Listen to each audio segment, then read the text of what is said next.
Tenemos a Bingo. Bueno, ahora vamos a ver qué pasa cuando intentamos medir un pulso rectangular, ¿sí? Este instrumento, perdón, esta señal, vemos que el valor medio de esta señal no es nulo, ¿sí? O sea, tengo una componente continua. En los voltímetros de corriente alterna, ¿sí? No se acepta esta componente de continua. ¿Sí? Acá tenemos una rectangular montada sobre una continua. Esa continua no la aceptamos. En general, estos instrumentos lo que tienen es un borne, o en la entrada tiene un capacitor, ¿sí? Que impide o rechaza la componente de continua. ¿Sí? Entonces, vamos a analizar a esta misma señal una vez que pasa por ese capacitor, o sea, le vamos a rechazar la componente de continuo. Si nosotros le rechazamos la componente de continuo que tiene esta señal, ¿sí? Vamos a ver que tanto la parte que está por arriba del eje X, ¿sí? El área que se encuentra por encima del eje X, tiene que ser igual al área que se encuentra por debajo del eje X, ¿sí? Para que el valor medio sea igual a 0. ¿Sí? Eso es lo que estamos logrando cuando hacemos pasar la señal a través de un capacitor. Entonces, eso es lo que estamos poniendo en esta expresión, que el máximo positivo más el máximo negativo, este valor y sumado a este valor, me va a estar dando mi señal pico a pico. Y vamos a definir como ciclo de trabajo, ciclo de actividad, delta igual a tau sobre el periodo. ¿Sí? Entonces, lo que vamos a tratar de Perdón, buscar... Sí, perdón. Donde tau es el tiempo de conducción El ¿no? tiempo Y el periodo activo y el es la tiempo. repetición, ¿no? El tiempo de exactamente. repetición del pulso. Exactamente. Y lo que vamos a tratar Perdón. de... No, no pasa nada. Y lo que vamos a tratar de obtener son los valores característicos en función siempre de que nos quede en función de nuestra señal pico a pico y del ciclo de trabajo delta. ¿Sí? Bueno, entonces, vamos a plantear estas dos ecuaciones, ¿no? Donde dijimos que tanto la parte positiva como la parte negativa de la señal, la suma de las dos, me va a dar mi señal pico a pico. Y también lo que podemos decir es que el área, ¿sí? Donde tenemos el máximo positivo como el pico de esta señal, ¿sí? Durante el tiempo tau, ¿sí? Esa área va a ser igual a el área que tenemos abajo, que va a ser la resta, ¿sí? Entre el periodo y el tiempo que estuvo activa la señal, ¿sí? Por el pico negativo, por el SM menos. Esas son las dos ecuaciones. Bueno, de la primera lo que hacemos es despejamos el máximo positivo y lo reemplazamos en la segunda. ¿Todos lo ven esto? Es este paso de acá. Entonces, ahora lo que hacemos es distributiva en este paso, ¿sí? Y nos va a quedar distributivas en los dos lados, ¿sí? Y lo que hacemos es el tau que tenemos de un lado, que nos va a quedar de un lado, lo pasamos restando del otro. Es muy difícil relatar la, la matemática, pero bueno. Entonces, ¿qué nos va a quedar? Que el S máximo negativo, o sea, el pico negativo, va a ser igual a mi señal pico a pico por tau sobre t, que en definitiva es el delta. ¿Sí?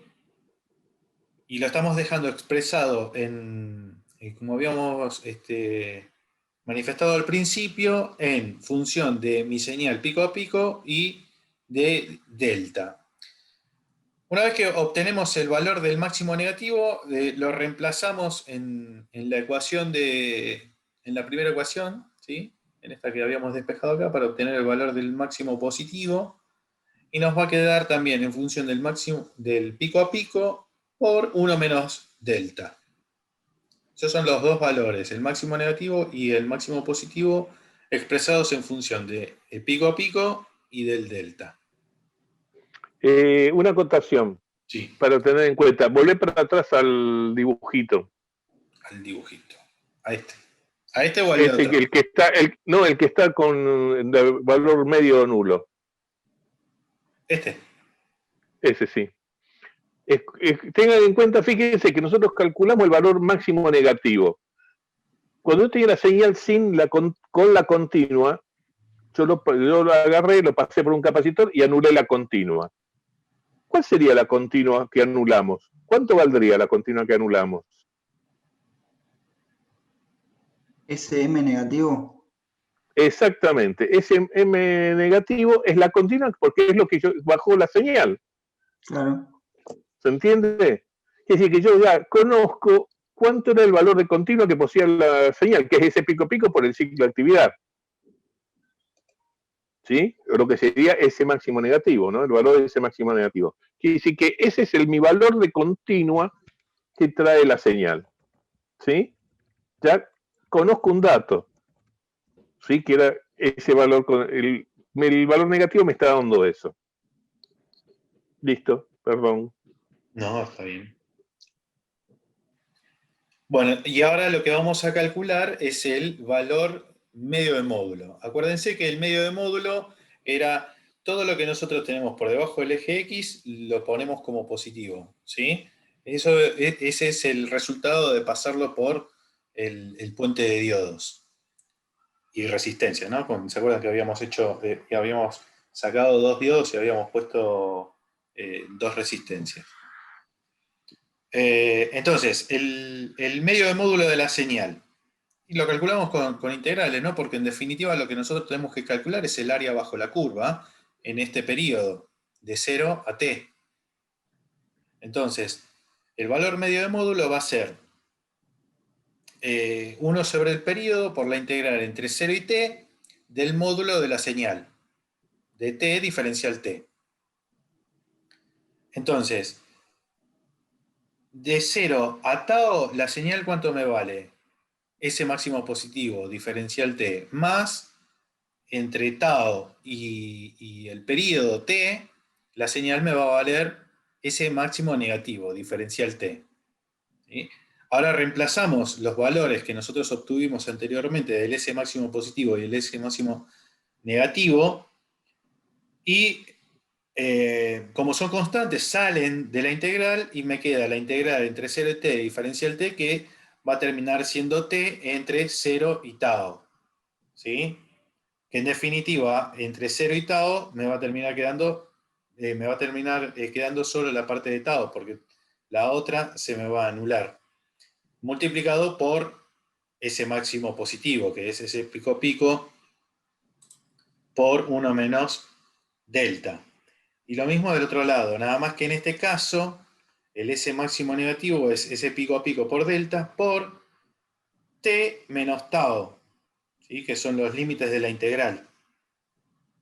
Entonces, acá lo que hago es, por un lado, meto el t, ¿sí? Lo pongo acá dividiendo por el tau, y acuérdense que tau sobre t era delta, por eso acá me aparece otro delta, ¿sí? Y el t lo meto adentro de este paréntesis, t sobre t me queda 1, menos t sobre tau sobre t, me queda otra vez delta.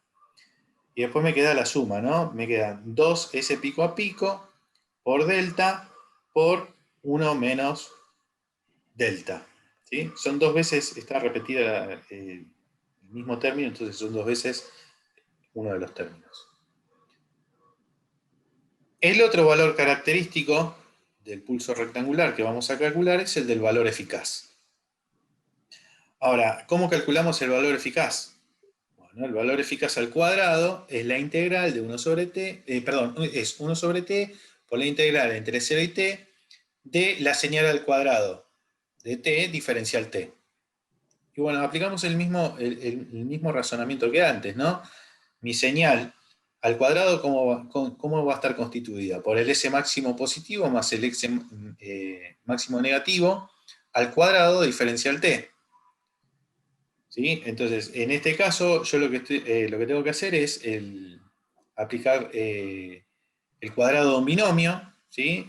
Que es el cuadrado del primero más el duplo del primero por el segundo, más el cuadrado del segundo, diferencial t. ¿Sí? Entonces ahora puedo partir las integrales. ¿Sí?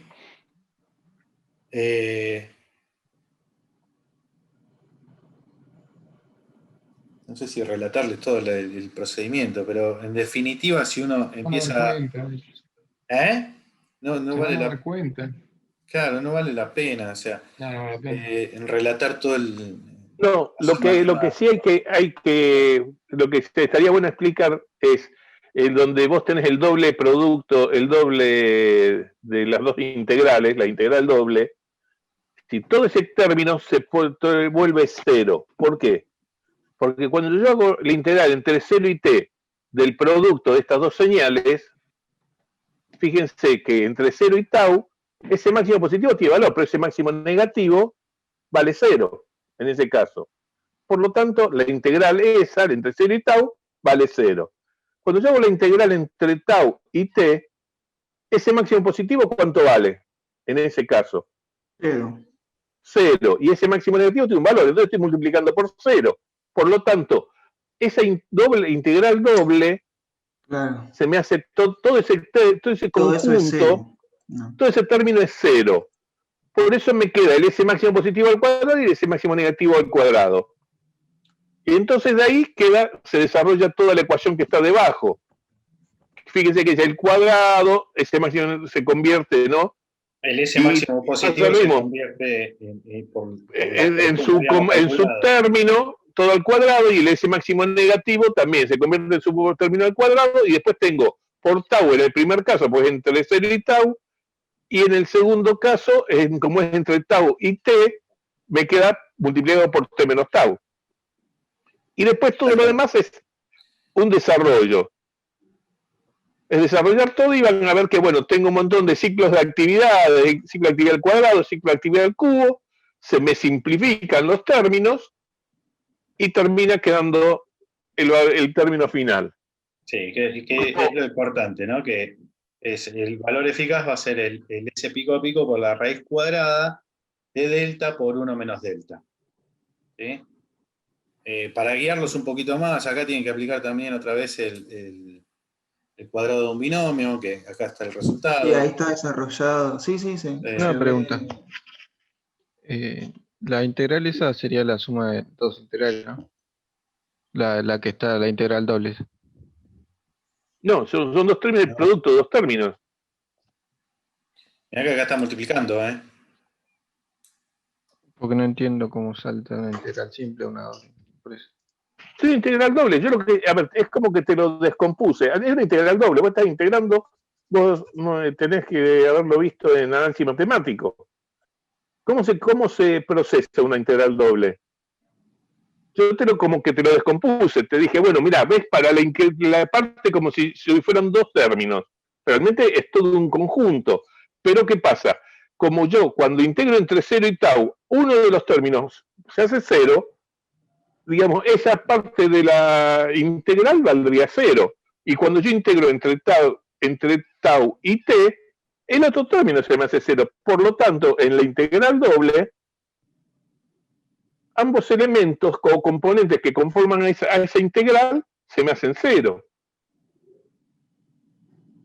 No sé si quedó claro.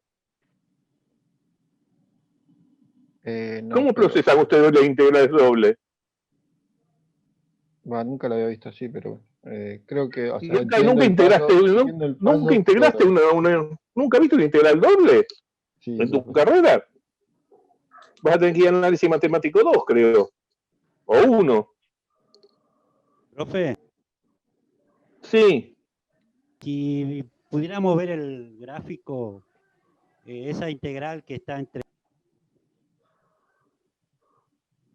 No entendí. No entendí. Se te cortó, Marcelo.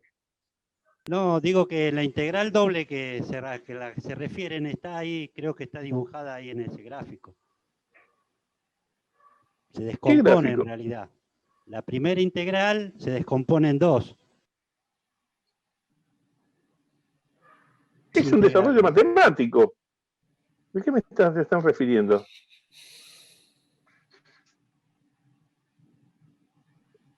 A ver, cuando yo hago el cuadrado de una suma, ¿cómo se comporta? Cuando es el cuadrado de una suma, más allá de la integral, es el cuadrado del primero más el doble producto del primero por el segundo más el cuadrado del segundo. Eso es un término matemático. Ahora bien, yo tengo la integral. Yo estaría integrando entre 0 y t de todo ese conjunto. Entonces, ¿qué pasa? Yo realmente integraría entre 0 y t cada término. ¿Estamos de acuerdo? Pero ¿qué pasa? En el término, en el S máximo positivo, ¿por qué lo pongo entre 0 y tau?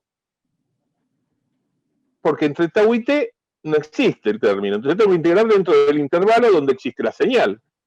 ¿De acuerdo? ¿Hasta ahí estamos de acuerdo? ¿Sí?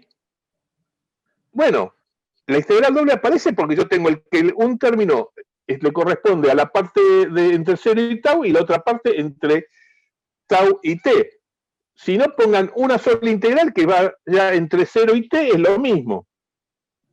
Simplemente se representó de esa manera como para indicarle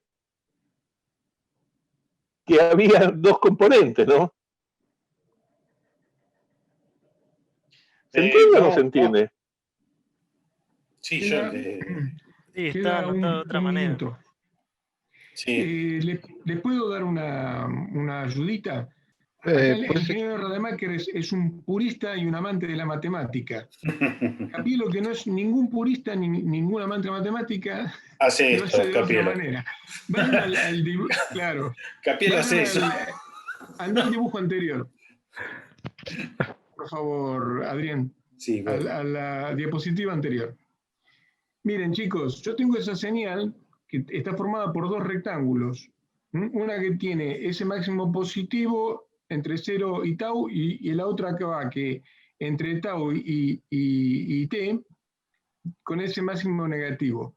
Si la señal la tengo que elevar al cuadrado, yo puedo plantear dos integrales sumadas. La primera integral que sea entre 0 y tau de ese máximo positivo al cuadrado diferencial t, y le sumo una segunda integral entre t y tau, entre tau y t, de ese máximo negativo al cuadrado diferencial t. Y con eso se evitan, digamos, la doble integración. No sé si le quedó claro. Si lo plantean de esa manera van a ver que es más fácil. Pero están llegando al mismo término. Sí, sí, Hasta sí. la parte siguiente llega a lo mismo. Sí. Llega al mismo resultado. A lo mismo. Pero es como vos lo harías en forma gráfica.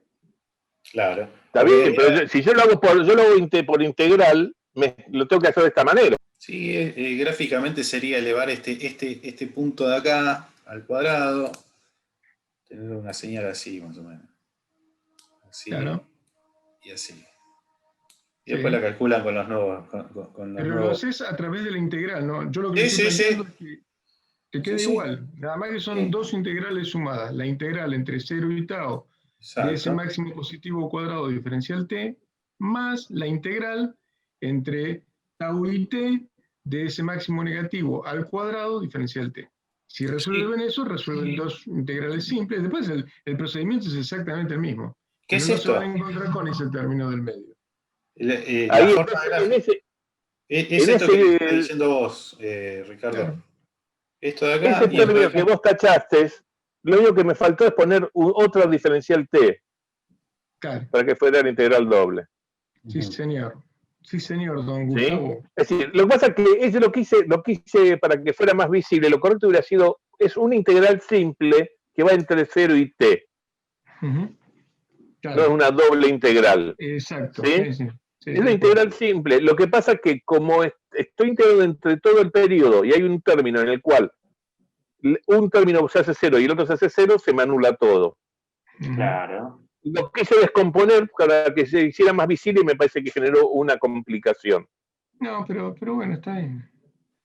¿Sí? Porque realmente eso sería caído entre 0 y t directamente y ya está, ¿no? Es válida la discusión igual. Muy bien. Bueno.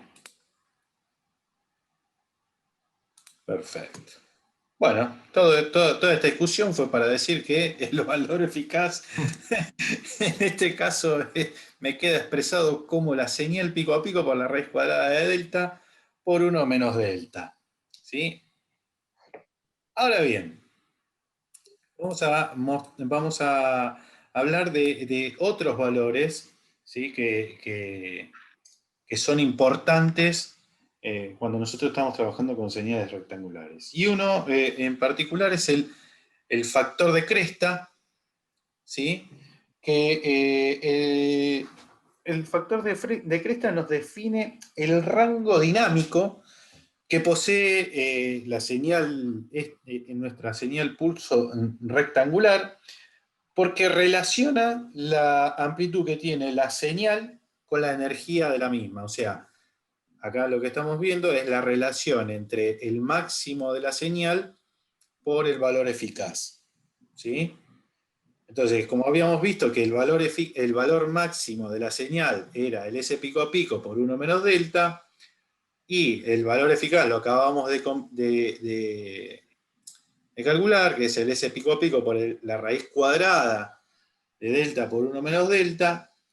Bueno, lo que hacemos es simplificar las señales pico a pico, aplicamos radicalización y llegamos a que el factor de cresta es la raíz cuadrada de 1 sobre delta menos 1. ¿Sí? Y el otro factor es el factor de forma. Da la idea entre la energía y el área, ¿sí? De la señal. Entonces, habíamos visto que la energía era el valor eficaz y el área era el medio de módulo. De la misma forma, llegamos a que el factor de forma es 1 sobre 2 raíz de delta por 1 menos delta. ¿Sí? Bueno, ahora la pregunta del millón es, nosotros calculamos tanto los valores característicos de un pulso rectangular, que es el medio de módulo, el valor eficaz, ¿sí? Y los factores de cresta y de forma. Ahora, cuando nosotros medimos con un instrumento que responde al valor eficaz, o sea que el alfa es igual a eficaz, nos da el valor eficaz de todas las componentes que forman la señal. ¿Sí? Pero acuérdense que cuando nosotros estamos midiendo, ¿sí? Estamos haciendo pasar la señal a través de un capacitor. ¿Sí? Entonces, nos está dando el valor eficaz de todas las componentes que forman la señal, menos de la continua. ¿Sí? Entonces, para nosotros tener todo el valor completo, ¿sí? El valor eficaz completo, nos faltaría la parte de la continua que nosotros estuvimos filtrando. ¿Sí? Y para medir la continua, lo que necesitamos es un instrumento que responda al valor medio algebraico. Entonces, nosotros medimos ese valor de continua y nos termina dando que el valor medio algebraico de esa continua es el S pico a pico por delta. ¿Sí? Entonces, el valor eficaz total del pulso rectangular va a ser el valor eficaz al cuadrado, sí, sumamos los cuadrados. El valor eficaz al cuadrado va a ser el indicado del valor medio algebraico al cuadrado más el valor indicado eficaz al cuadrado. ¿Sí? Si reemplazamos por los valores que nosotros habíamos hallado, vamos a llegar a que el valor eficaz total del pulso rectangular con la componente de continua es el S pico pico por la raíz de delta. ¿Sí? Hago una acotación. Existen instrumentos, por ejemplo, Fluke tiene un instrumento en el cual su selector tiene, la llave selectora dice AC, DC y AC más DC. Dice que es en alterna, continua o alterna más continua. ¿Qué hace? Si yo pongo la llave en AC más DC, voy a tener este último término. Me va a indicar el instrumento. Si yo lo pongo en AC, voy a tener, anda para atrás, el término superior. El ese pico a pico por la raíz cuadrada del ciclo de actividad. No, uno para abajo. Ese, sí. No, está bien, anda para abajo que ahí están los dos. Y si yo lo pongo en DC, voy a tener ese pico a pico por el ciclo de actividad. Que si tengo las tres mediciones. Si yo mido el pulso con ese instrumento, según donde coloque el selector, voy a obtener las tres medidas. ¿Correcto? Si yo mido en AC, tengo en la primera. Si pongo en DC, la segunda. Y si pongo en AC más DC, tengo la que sigue debajo, ¿no? Es ese pico a pico por la raíz cuadrada del ciclo de actividad. En los instrumentos más comunes no tienen esa opción, ¿sí? O sea, van a terminar viendo el valor eficaz, pero sin la continua. ¿Puedo hacerles un pequeño resumen? Sí. El tema sería así. Tienen un multímetro común analógico. Cuando entran por los bornes de ese multímetro analógico en la función corriente alterna, no hay ningún capacitor en el medio, y entonces el pulso que va a terminar midiendo es el pulso que vimos al inicio de todo este tema. Quiero ponerles Porque el instrumento no rechaza la componente continua. Si entran por el borne output, ¿se acuerdan que el borne output tenía un capacitor en serie?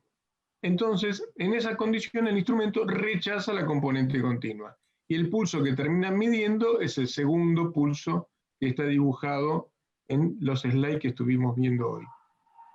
Los instrumentos electrónicos, como son los multímetros digitales, todos rechazan la componente continua.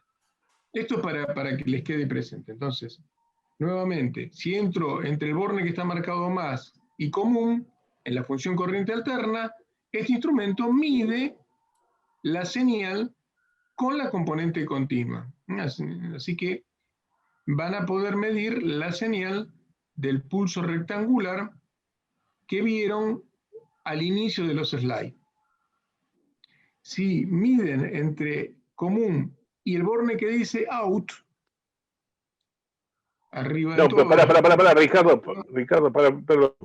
Si pone entre los bornes de la cosa, va a medir la continua nada más. Si lo ponen, sí, pero yo sabes a qué me quiero referir, Gustavo, que les quede presente cuál es el pulso que está midiendo el instrumento. Porque después le vamos a dar un problema en donde dice que el instrumento rechaza la componente continua o no rechaza la componente continua, o el instrumento es un instrumento electrónico y no van a saber diferenciar qué señal está asociada a la medición de cada instrumento. Eso es lo importante. Que puedan asociar el instrumento con la señal que están midiendo. Está bien.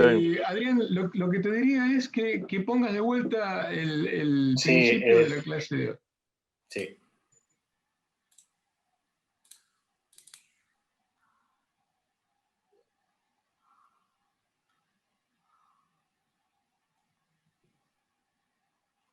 Bien, si yo mido esta señal con un instrumento como el multímetro analógico que nos mostró Adrián, esta señal es la que mide el instrumento y les va a dar una deflexión del valor medio de la corriente continua que representa. Si en vez entran a través del borne output, el instrumento rechaza la corriente continua y la señal que están midiendo es esta que está acá. Ahora bien, si en vez de medirlo con un instrumento analógico, lo mido con un instrumento electrónico, un instrumento activo, que tiene circuitos activos, o un instrumento digital, que también tiene circuitos activos, la señal que voy a medir es esta, porque los instrumentos electrónicos rechazan la componente continua. Esto como un colorario final, ¿no? Muy bien.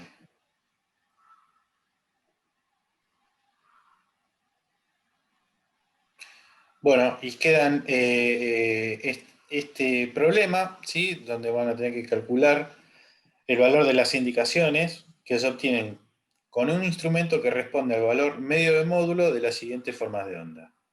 Y lo van a tener que hacer para un voltímetro electrónico, que acá es donde entra el comentario final del ingeniero Claro, Capielo, justamente.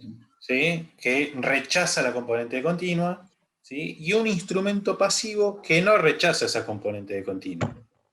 O sea, que en el primer caso ustedes van a calcular para las señales, ¿sí? Cuando hablan de un voltímetro electrónico, ¿sí? Está rechazando la componente continua, o sea que sería una señal como esta. Y para el voltímetro 2 utilizarían este tipo de señal, ¿sí? Donde no tenemos rechazada la continua. Vamos a las señales del ejercicio. Este era uno que responde al valor medio del módulo. Vamos a hacer los mismos cálculos, ¿sí? Para el punto A, para un voltímetro electrónico que responde al valor máximo positivo, y para las indicaciones del punto B, calcular los factores de corrección necesarios para obtener el valor pico a pico de cada una de las señales, ¿sí? Bien. Y acá tenemos las señales, son 5 señales, ¿sí? Tenemos esta triangular, y a ver si podemos participar un poquito de la clase. ¿Esta señal tiene componente de continua? O mejor preguntado, ¿el valor medio de esta señal es nulo? No. No. No, es 5 volts. Por lo tanto, ¿tiene componente de continua? Sí. Sí. Bueno, lo mismo va a pasar con todas las señales, ¿sí? En la tercera también de 5 volts. Depende del ciclo de actividad. Depende del ciclo de trabajo. Bueno, así como te dijeron, en la primera es 5 volts, en la segunda también es 5 volts el valor medio. En el tercero, 1. no, 3 en volt. 1. porque el ciclo de actividad no es el 50%, ¿no? Claro, es el 10%. Es 1 sobre 10. ¿Mm? Es el delta. Un décimo. Uh-huh. Y después tenemos esta señal. Esta es la más interesante. ¿Cuál es el valor medio de esta señal? ¿O cuál es el valor máximo positivo de esta señal? ¿Rafael no le falta el periodo? No. 8 ¿no es? No. Todos se equivocan con eso. ¿Cuál es el valor máximo de la señal? ¿El valor máximo positivo y el valor máximo negativo de esa señal? No, el medio. 10 negativo. Está montada sobre 6 volts. ¿Así? La señal no está montada sobre 6 volts ahí. No es Dibujátela en un papel. Dibujátela en un papel. Si estuviese montada sobre 6 volts, la señal te quedaría así. Bueno, si Seguiría montada sobre algo. Si eso fuese recto, ¿no? Si eso fuese recto, si me decís que es de 6 volts, te quedaría así. ¿Tiene valor medio nulo? No. No. El valor medio sería, como dijo uno de sus compañeros, 8. Ese es el valor medio, esa es la continua. Está montada sobre una continua de 8 volts. Acá es 8 volts. Y el valor máximo es 2 y el valor mínimo es 2. 2 volts para arriba y 2 volts para abajo. 2 y 2, claro. Sé que el pico a pico era este, ¿no? Sí. Que sería 4. 4. Por eso es 2 y 2. Exactamente. Una pregunta.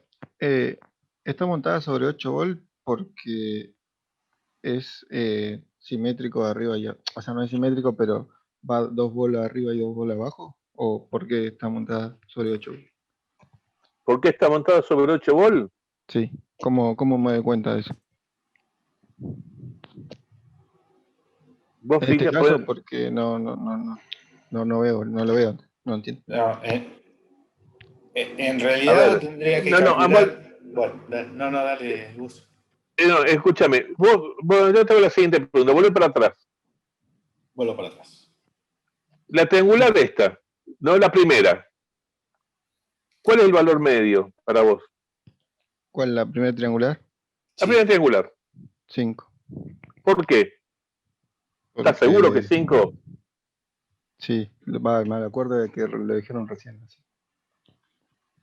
¿Y por qué? ¿Y por Pero qué? no te lo acordé. Bueno, No, discúlpame. integral, es el área. Discúlpame, sí, bueno, al calcular el área es muy simple. El valor medio sería un eje, una raya en un punto tal en el cual la parte superior y la parte el área superior y el área inferior son iguales. Sí. ¿Está bien?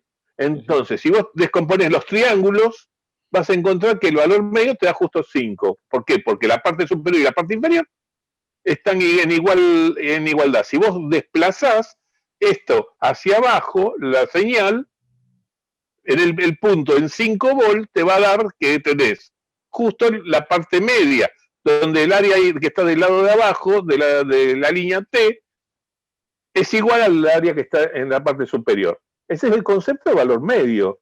Sí. ¿Está bien? ¿Hasta ahí estamos de acuerdo? Sí, sí. ¿Sí? Sí. ¿Sí? ¿Seguro? Sí. Muy bien, entonces vamos a la que sigue. Mira la señal. ¿Cuál es el valor medio? Está bien. Vos tenés que hallar un área en la cual la parte superior y la parte inferior estén iguales. Sí, ya entendí. Está por ahí. Claro. Vos fíjate que el triangulito, si vos ves ese triangulito que está marcando, coincide con ese, y el otro chiquitito coincide con el pedacito que te queda ahí. Si vos lo dibujas bien en una hoja cuadriculada, te va a dar igual. Entonces tenés las dos áreas, coinciden. Está bien. Gracias, profe. ¿Está bien? Sí, ya entendí. ¿Se aclaró? Es una señal muy común en electrónica porque es una señal rampa, una señal diente de cierre donde la rampa de subida es diferente a la rampa de bajada, ¿no? La pendiente de la rampa de subida es diferente a la rampa de bajada. Y van a ver que cuando planteen ahí las ecuaciones, los periodos que lo pueden llamar T1 y T2 se le van a terminar simplificando, por eso no le dan los valores de los tiempos de las pendientes. Recuerden siempre que si lo analizamos por áreas, es base por altura sobre 2, es el área de un triángulo. Así de simple. Y ustedes definan un T, el que quieran, T1, T2, T2, y después termina simplificándose todo ese término. Y si ustedes agarran y hacen una rampa que sea y después baje a 0, ¿no? Dibujarle a Adrián una rampa, viste, como la que fuera, como la de barrido horizontal. Así, repetitiva, sería igual, es lo mismo. Cualquier triangular, sea simétrica, de esta, como la que dibujamos ahí arriba, todas las triangulares se comportan igual y tienen los mismos valores característicos. ¿Está claro eso? Este es un tema muy lindo en donde uno lo aprende haciendo problemas. Es muy importante que resuelvan todos estos problemas porque se van a dar cuenta al final que entendieron el tema habiendo resuelto todos estos ejercicios, ¿no? Es muy didáctico este problema. Me parece que van a tener que repasar un poquito análisis matemático. ¿Sí? Y teoría de los circuitos por ahí. Y teoría de los circuitos. Profe, veo que el campus creo que está en mantenimiento. No sé si podría pasar los últimos videos porque yo no puedo estar. ¿Está en mantenimiento el campus?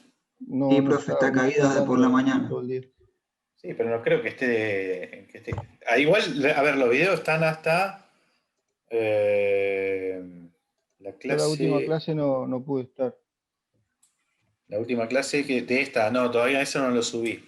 Lo voy a subir ahora esta semana. Porque quería subir todo con el tema ya terminado. ¿Sí? Que hoy ya lo terminamos, así que ya esta semana yo lo subo. Es la única 2 clases que faltan subir. Después está todo subido. Bueno, ¿a alguno le queda otra consulta?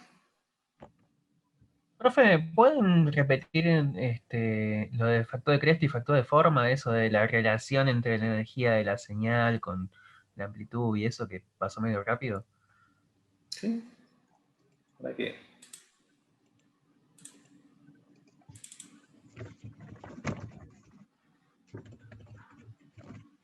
Es decir, hay que tener en cuenta el factor de cresta y el factor de forma se definen de esa manera. El factor de cresta es el valor máximo positivo respecto al valor eficaz. Y el factor de forma es el valor eficaz sobre el valor medio de módulo. Eso es por definición. ¿Sí? El tema es el siguiente. Es mucho más útil, generalmente, lo que se utiliza es el factor de cresta. ¿Por qué?